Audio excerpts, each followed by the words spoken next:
this is exciting, having so many people interested in Missoula's forgotten places. My name is Philip Maechling. I was the Missoula's Historic Preservation Officer for 11 years. And this is the third Florence hotel. And this building was an addition to it, which was made after World War II to accommodate the automobile.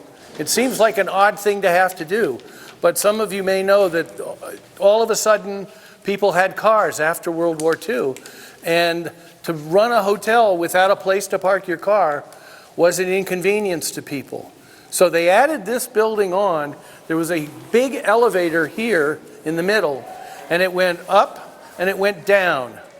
And you could bring your car in. They would put the car on a trolley, put it in the elevator, take the car and put it in a slot there or slots downstairs on this elevator.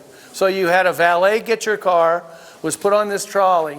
It then went into these slots here and then spaces that were downstairs. When you wanted to get your car back, because it went in this way, they brought the car down. They put it on this circular steel turntable to turn it around so it could go out that way. And so this was a real innovation, and it's the only example that I'm aware of structured, sort of multi-level, pigeonhole slot car parking in Missoula.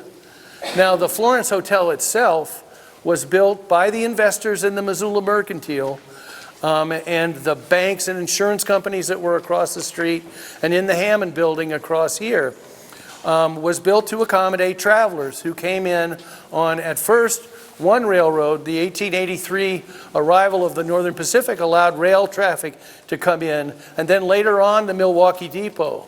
Now, it was located here at the intersection of Front and Higgins because the intersection of Front and Higgins was the most important financial machine between Minneapolis and Seattle.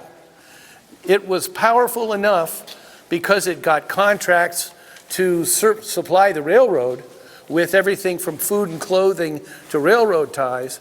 Most of the railroad ties, by the way, were stolen off of public land and milled and sold to the railroad. I mean, it's a very interesting story about the sort of beginnings of capitalism in western Montana and the development of towns all along the rail lines, which the Missoula Mercantile and its investors actually facilitated. They had enough money that they could borrow money to build a railroad. So they built the Bitterroot branch of the railroad all the way up to Connor and sold it to the Northern Pacific.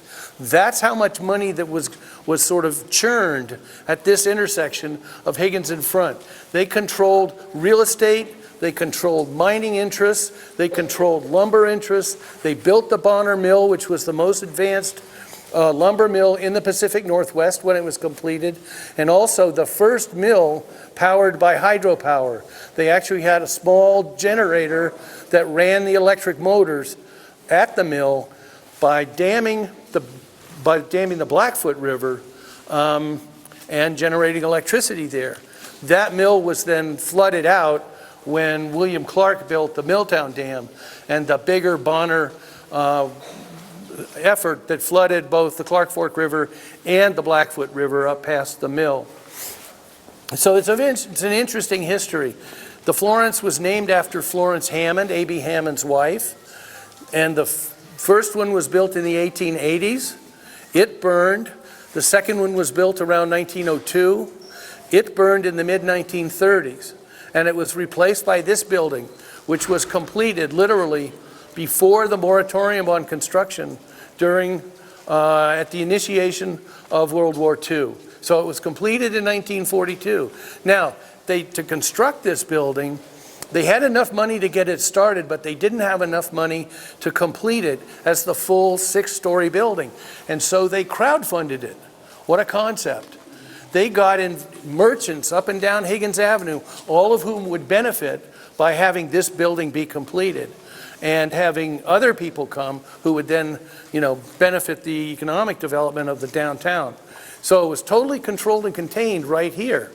And so they were able to get that building built, and then this building was added on after World War II because of the new importance of the automobile. People would drive their cars into Missoula and they wanted a place to stay in a hotel, which they had, but they didn't have parking on the street and didn't want to park on the street and couldn't. So they created this building with a big elevator here, and the cars were slot parked into parking spaces here, and also downstairs in the basement, where you could also get your car serviced. So you could get your oil changed, have your tires checked, whatever repairs needed to be done could be done here as well in the basement. Kind of a unique setup. And there were, of course, restaurants, and the hotel itself was the other function. So in 1909, just to back up a little bit, because this intersection was so economically important, the International Workers of the World staged an International Workers Union event in Missoula to try to get people organized into labor unions so that they wouldn't be the subject of basically sort of irreprehensible labor practices, where people would be hired, they'd go work in the fields, they'd go work in the mines, they wouldn't get paid, they had no contracts, there was no structure to it at all. It was totally at the mercy of essentially the resource extraction capitalist engine.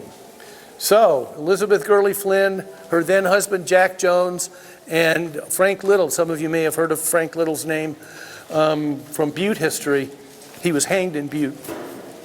As a labor organizer, came here and tried to organize workers into the International Workers of the World.